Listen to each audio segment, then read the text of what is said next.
Radharam Jadidang Sadhata Radha Paradharanam Rama Narayana Ram Anago Brahma Padar Sadhara Ram Radharam Sadhu Samara Samaram Rama Narayana Paradharam Jadovara Sadhara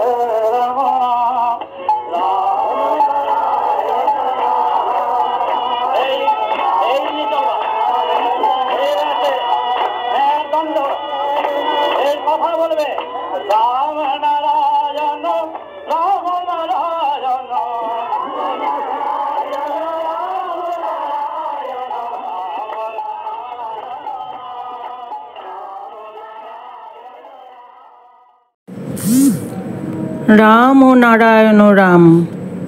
ঠাকুর বলছেন, মায়ার বাঁধন ছাড়া কি গো যায়, আমি যাই যাই মনে করি চলিতে না পারি, মহামায়া আমার পিছনে ধায়। এই মহামায়া কি জানো? মহামায়া হচ্ছে আকর্ষণ। যে আকর্ষণে বাধা রয়েছে অনন্ত বিশ্ব ব্রহ্মাণ্ড, এই জগৎ, এই পৃথিবী, এই অগণিত গ্রহ নক্ষত্র প্রভৃতি, এই অনন্ত বিশ্বে প্রত্যেকের সাথে এক মায়ার বন্ধনে আবদ্ধ হয়ে রয়েছে। তাই তো বলা হয়েছে, মায়ার বাঁধন ছাড়া কি গো যায়। আমার ছোটবেলায় এক ফকির আসতো আমার কাছে। ঠাকুর বলছেন, আমার ছোটবেলায় এক ফকির আসতো আমার কাছে, তার নাম মনাই ফকির। 170 বৎসর বয়স তার। আমার তখন 8-9 বছর বয়স। মনাই ফকির খুব উঁচু দরে সাধক ছিল। সে আমাকে তুই তুই করে বলতো, আমিও তাকে তুই তুই করে বলতাম। সে আমাকে কপালের মাঝখানটা অর্থাৎ আজ্ঞাচক্র দেখিয়ে বলতো, বাচ্চা রে, তুই আমার এইটা ফাটায়ে দে। আমি বলতাম, ফকির তুই বসে থাক এইখানে। রাত্রি 2টোর সময় সে আসতো, আমাকে আল্লাহর গান শোনাতো। আমি সেদিন এই গানটা গেয়েছিলাম। ঠাকুর বলছেন, আমি সেদিন এই গানটা গেয়েছিলাম, মায়ার বাঁধন ছাড়া কি গো যায়। তা শুনে মনাই ফকির খুব কেঁদেছিল। আমি যে না গাওয়ার গান গেয়েছিলাম তা শুনে মনাই ফকিরের খুব ভালো লেগেছিল।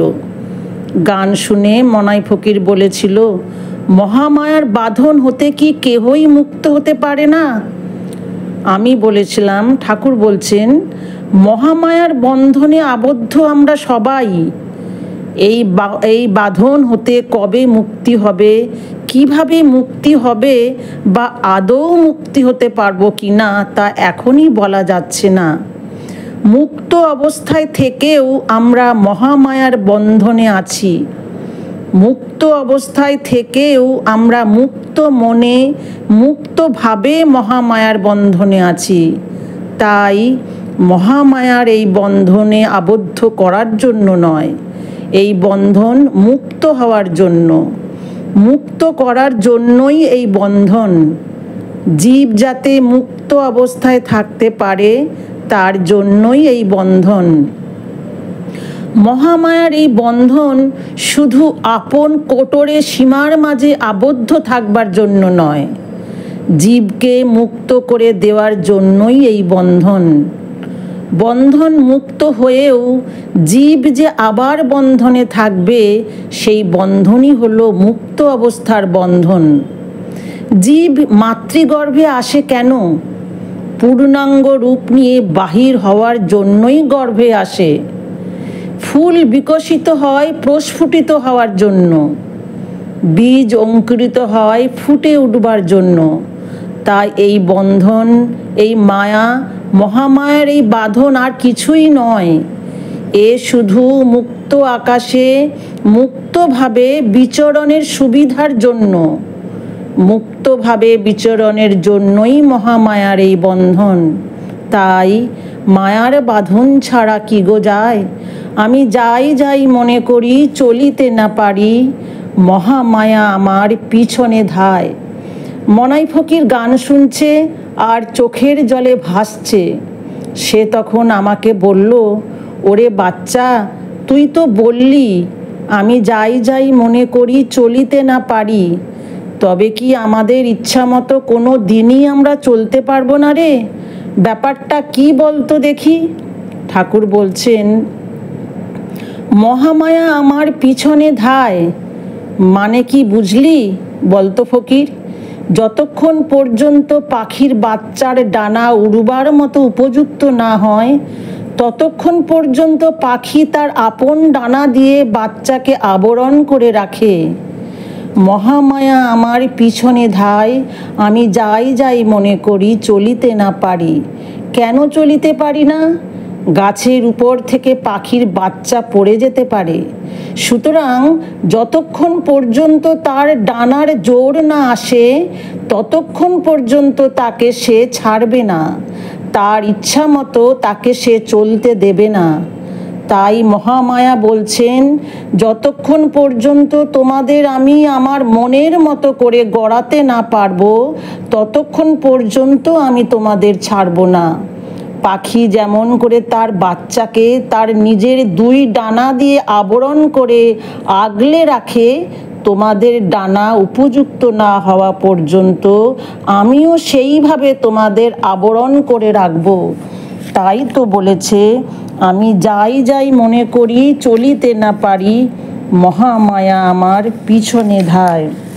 যেদিন তোমাদের ডানা উড়বার মতো উপযুক্ত হবে, যেদিন তোমাদের মহাকাশে উড়ে যাবার ক্ষমতা হবে, সেদিন মহামায়া বলবেন, এখন তোমরা মুক্ত আকাশে উড়তে শুরু করো। মায়ার বাঁধন ছাড়া কি গো যায়? মায়ার বাঁধন তো ছাড়া যাচ্ছে না। আবরণ থেকে মুক্ত হয়েও আমরা মহাকাশে মুক্ত আকাশে মুক্ত অবস্থায় বিচরণ করে সেই ডানা, সেই পাখা, সেই সব কিছু নিয়েই এগিয়ে চলেছি তারই সহায়তায়, তারই সাহায্যে। তার মায়া, তার আকর্ষণ কখনো ছাড়া যায় না। তার আকর্ষণ চির আকর্ষণে চির সংযুক্ততায় যুক্ত। সেই আকর্ষণ কোনো দিনই ছাড়া যায় না। এখানে অনেকে এর বিকৃত অর্থ করে বলে থাকে যে মায়ার আকর্ষণে আবদ্ধ থেকে মানুষ বিকৃত হয়ে যাচ্ছে, বিভ্রান্ত হয়ে যাচ্ছে, বিপথে চলে যাচ্ছে। সেটা ঠিক নয়, এটা সেই মায়া নয়। এই মহামায়ার আকর্ষণই মানুষকে এগিয়ে যাওয়ার সাহায্য ও সহায়তা করে।